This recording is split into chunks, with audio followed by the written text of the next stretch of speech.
The Paul Leslie Interviews. Ladies and gentlemen, the man we're speaking with is Jimmy Fortune. He's an inductee of the Country Music Hall of Fame and the Gospel Music Hall of Fame, singer, songwriter, recording artist. It's a great pleasure. Well, it's a pleasure to be talking with you today, and thank you for that great introduction. And I always feel when I hear something like that, I have to pinch myself to see if it's real. But you know, I'm a blessed person, and God's been good to me to allow me to have been in this business all these years and still be out here making a living at what I love to do. You know, so I'm thankful. You know, my wife and I, we love to eat at Cracker Barrel. Just get that out of the way.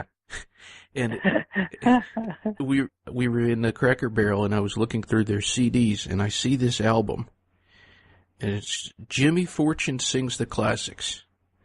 And I said, okay, I wonder if we could get Jimmy Fortune on the show. So here we are. Yeah, we're a matter of fact that CD's only been out since April, and it's been selling really well at Cracker Barrel, and so it was a lot of fun to do it, and so it's been getting a lot of attention, you know, and that's, of course, I mean, that's why we did it. But the fans actually voted on the songs on that record and everything, so the fans were pretty much controlled what went on there. And when I looked at all the songs that are on there, I realized that those songs shaped my life and meant so much to me, you know, that from the first song, Eddie Arnold singing Make the World Go Away is the first song I heard on the radio, and then up through my career, before I was with the Statler Brothers, I did a lot of cover music, which I did a lot of all the way to the Beatles, to the Eagles, to Simon and Garfunkel, John Denver, people like that. And some of those songs are on that CD. And so whenever people hear it, the biggest comment I get is, you know, I remember these songs, and these songs were songs I grew up with. And now that I hear your voice on there, you know, it makes them all new again. So it's been a pretty nice project. It really has. If people have as much fun listening to it as I did doing it, then they're going to really enjoy it. Well, what approach do you take when you're interpreting a song that has become a standard, that so many people have interpreted? How do you, Jimmy Fortune, say, okay, we're going to record Make the World Go Away? What do you do? Mm-hmm. Well, what you do is, you know, when you first hear the song anyway, you fall in love with the song. And I feel like if you don't have a connection with it, there's no way you can sing it and make it come across that it means anything to anybody else. And so when I listen, I've done these songs, you know, a lot of my life, you know, whether it's in clubs or along the way or, you know, whatever. I have performed these songs on stages all over the country and for a lot of years. And so I feel like the more you do the song, the more you become connected with it, and the more it becomes a part of you. And so a lot of times people, when you go to hear artists, sometimes you hear the songs that they sang and they wrote, but I also enjoy it to hear someone put their interpretation on their song. And sometimes you like it, sometimes you don't. You know, sometimes you just can't mess with perfection. But I felt like I have a different enough voice that when you hear it, you know it's not the original, but you also know that it's Jimmy Fortune if you know who Jimmy Fortune is. Yeah. And so when I sing it, I put my heart and soul into it just like I do a song I wrote. And hopefully that comes across in the way that it was done. And so far, from the people that have commented on it and all the write-ups that I've got on it, the people have, you know, connected with it and said, yeah, you know, we really like it. And it just kind of brings back the memories again, brings those songs back around. And it just put a little bit of a different voice on it. And I try to make it mine without changing the song, because I don't think you should change anything too much when you listen to it. You should know what it is and know that, pay homage to the original person that recorded that song. We're joined by recording artist Jimmy Fortune. Some of these songs, well, all of them are classics, but for example, Unchained Melody, which you did very well. They're songs that have been around for, like that song, getting close to 100 years. Oh my God. So what would you say, whether it's a song that you wrote or a song that is a standard like that? What, if you could put it into words, is it that makes a good song a good song? Well, to me, it's when people listen and they say, that song sounds like my life. I've lived it.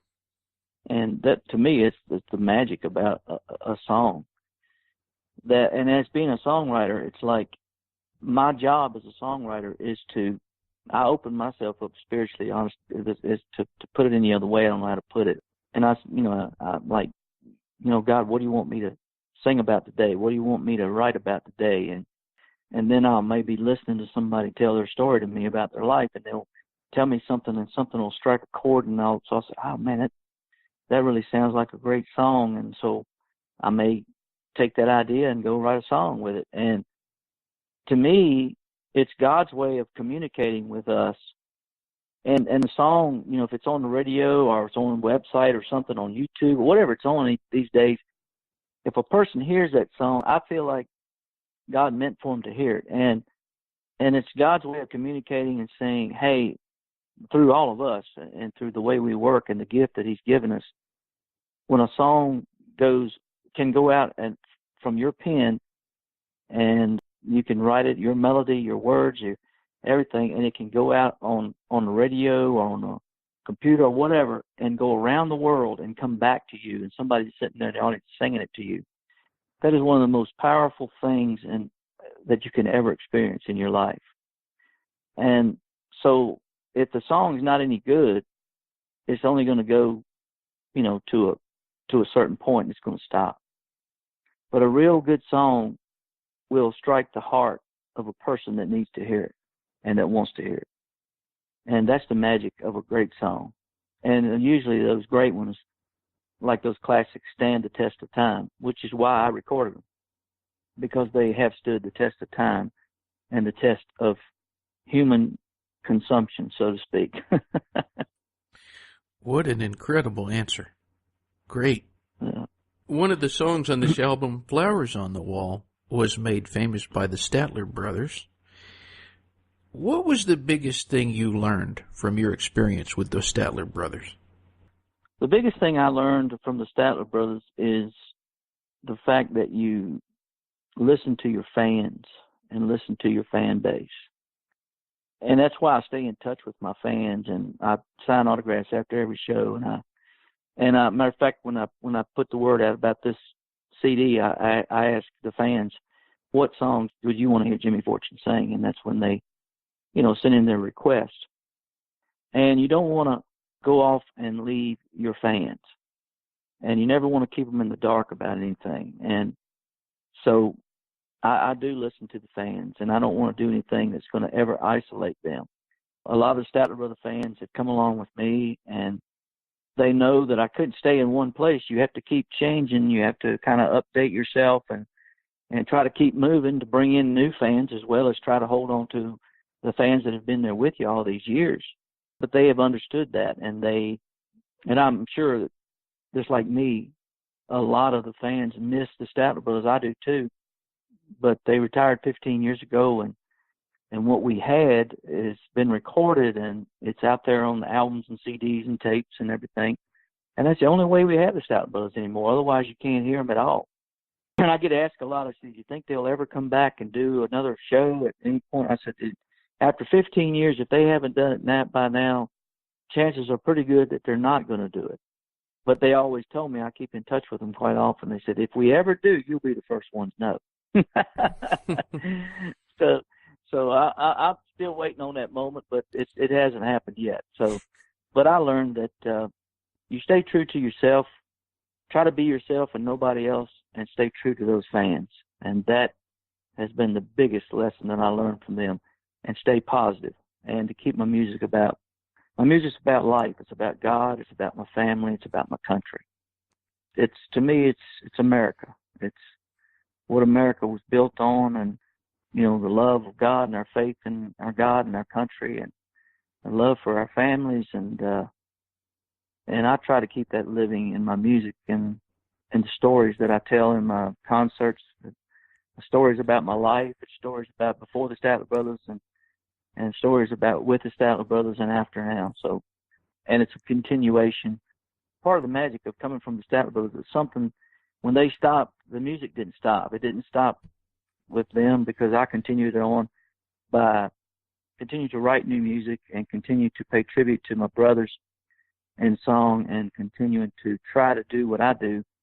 And I knew that I could never top what the Statler Brothers did, so I never put together another quartet. And I did that purposely because, to me, when the Statler Brothers ended, if I wasn't singing with them, I surely wouldn't. It was going to be hard for me to find three other guys that I felt that way about at this point in my life, enough to take on the road and us to try to even do anything that compares to what they did. Because let's face it, you just can't recreate something. You just can't. Once the real deal's done, it's done. Something you said just a moment ago about your music. You said that you try to keep it positive.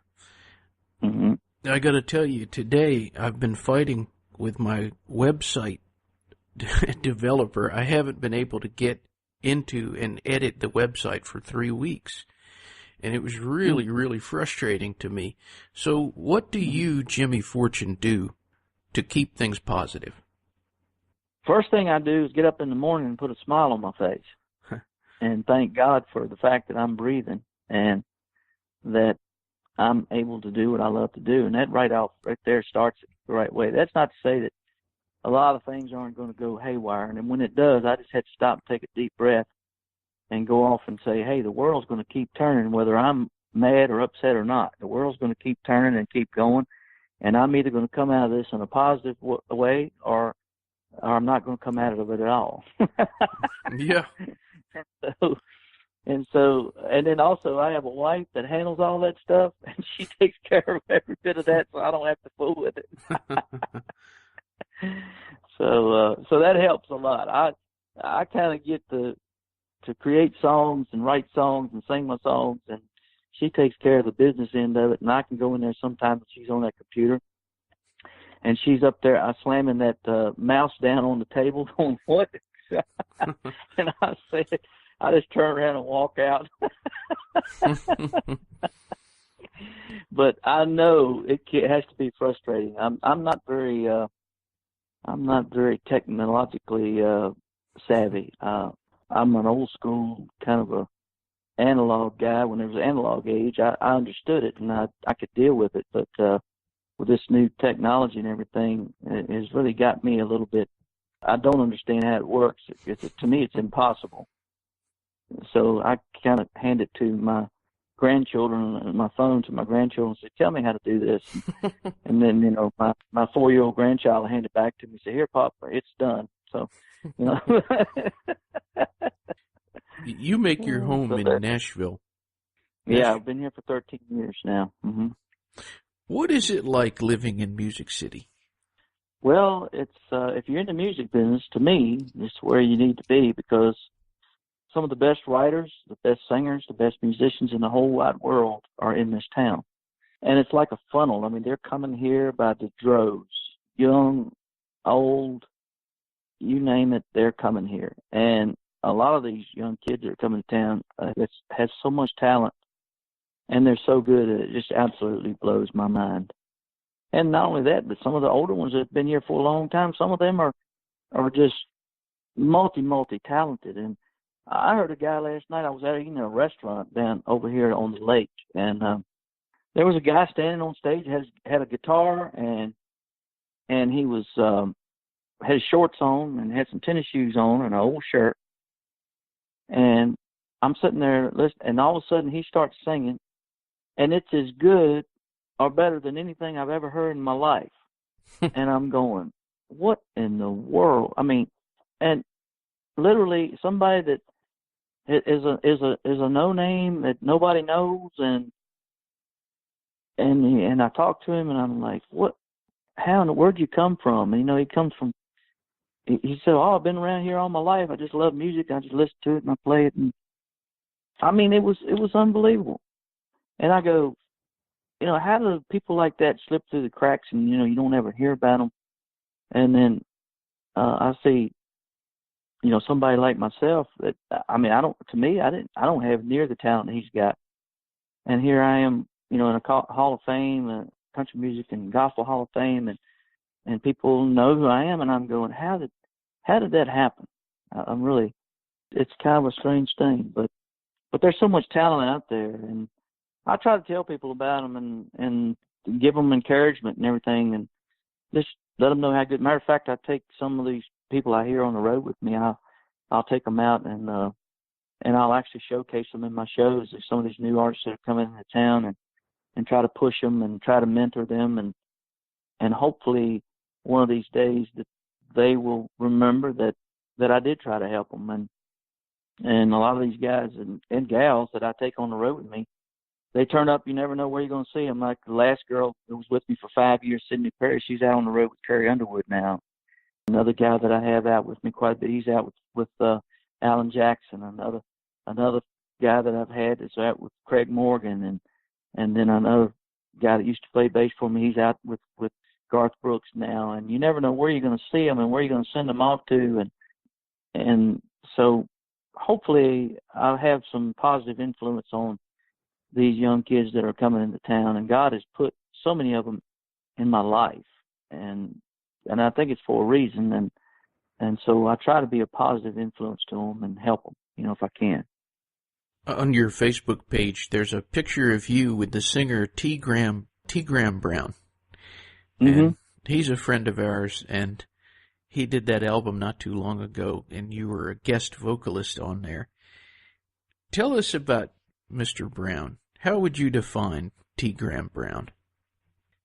T. Graham Brown is, to me, is one of the best, absolutely best voices, and he is blue-eyed soul country. And what I call him blue-eyed soul country singer that can get up there, and his voice will absolutely reach to the depths of your soul when you hear it, because he's lived in his life. He's been all the way down so far that you couldn't go any further down, and through his faith in the good Lord above, turned his life around. God helped him out of where he was at, and now he's back out singing, and he's as good as he ever was, and trying to do positive things and have a positive message in what he does. And when I hear him sing, like I said, my heart is full, and I go, man, it can only be God given, a voice like that. And I just love him. I love him as a person, and he's like a brother to me. And I've seen his life really, really go through some ups and downs. But right now, I can tell you he's on the way up and up and up, because him and his wife, Sheila, they're dear, dear friends of mine in the first place. But the fact that I get to go out and do shows with him, and every now and then he asks me to come up and sing with him and sing on a song with him every once in a while. Like I said, he's one of my favorites in it, and always has been. And the fact that I know him, and if you ever get a chance to go hear T. Graham Brown, go hear him, because he is one of the best out there. What is something that you used to care about that you no longer care about? Wow, I've never been asked that question right there. Well, I can't put anybody in that, because I care about everybody. Even though I've had a few ex-wives, I still care about them too. So I'm so like I said, I'm trying to think of any one thing that I don't care about anymore. Maybe it's golf. At one time I wanted to play golf, but then I started trying to play golf, and I realized how bad I was, and I couldn't get any better, and I'm the worst golfer in the world, so I just put it down, and I pretty much don't care about it anymore. But I do like to go over and fellowship a little bit with my buddies sometime when we're playing, and they get a good laugh out of me, because they see, I tell them I'm the worst golfer in the world, and they kind of laugh about it. But then when they go out and play with me, about halfway through, they go, buddy, we see what you mean. You are the worst golfer in the world. So, I lost 23 balls in a game one time, and it was not pretty and wasn't fun. I actually lost all of mine and all of my the buddy who was playing with me. I lost all his too, so we finally had to quit playing. Well, believe me, I can relate. Yeah, but there's not many things that I don't care about anymore, and in life everything's got its place, and I think God's created it and everything. I don't care about, never have cared about negativity. I always like things to be positive and upbeat. Now I've worried about negativity, but as far as caring about it anymore, I don't. What is the best thing about being Jimmy Fortune? The best thing about being Jimmy Fortune is, to me, is I always think about God's given me so much talent. As far as being a singer and a songwriter, He's given me the talent. I'm thankful for that.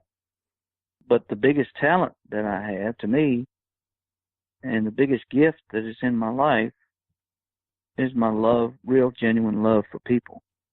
Because I can honestly say that when I'm singing to people, or not just meeting somebody on the street, when I put my hand out to shake their hand or put my arm around them to say, how you doing and how have you been, I really honest to God, mean it. And I worry about people. I worry, are they okay? Or are they, it could be a stranger. I look at them and just I can see love in them. Sometimes I can see not so much love in them, and I can try to reach out to that. I can see hurt sometimes, and then I can see happiness. And when I reach out to a person to get to know a person, I only see the good. I don't see the bad, and I tend to do that. And I guess that could be, it's been a hindrance in some ways in my life, but to the most part of my life, I think I see it as a positive, because I can look at everybody in genuine love and say, okay, I'm going to love you where you are. And I think that's the way God wants us to love people. He wants us to love people the way He does. He loves us where we are, even in spite of our faults and our heart, the things that we have in our lives that aren't right. He loves us. So the best thing that I have in my life is that ability to look at someone and say, I may see your faults, but it doesn't mean anything to me. What means something to me is the fact that I do care about that person that is right in front of me at that moment. Well, Mr. Fortune, I'm very thankful for you spending time with us. It's been a great pleasure. I'm honored to get to do it, because if it wasn't for people like you, I wouldn't have any reason to do this. I'm really honored that I got to talk to you today. Thank you for allowing me to do it. Oh, it's a pleasure. Any parting words for our listeners? Well, just come to see me sometime and look on my website, jimmyfortune.com. You can see my schedule. You can also see where you can pick up anything that you might need of Jimmy Fortune's out there on my website, or in Cracker Barrel, or in Walmart's, Targets, anywhere that sells my music. They have it. If you have any trouble getting it, let us know. And just come see me sometime, and come shake my hand and let me hug your neck and say thank you for supporting me and for supporting the Statler Brothers all these years. Because every time I look out in that audience and I see people out there singing back to me or looking back with a big smile on their face, I'm very thankful. And I still can't believe that somebody paid good money to come out there and see me. So thank you for that. All right, brother. God bless. God bless you too, Paul. If you need anything, let me know, okay? All right. I appreciate it. Thank you, Paul. You too.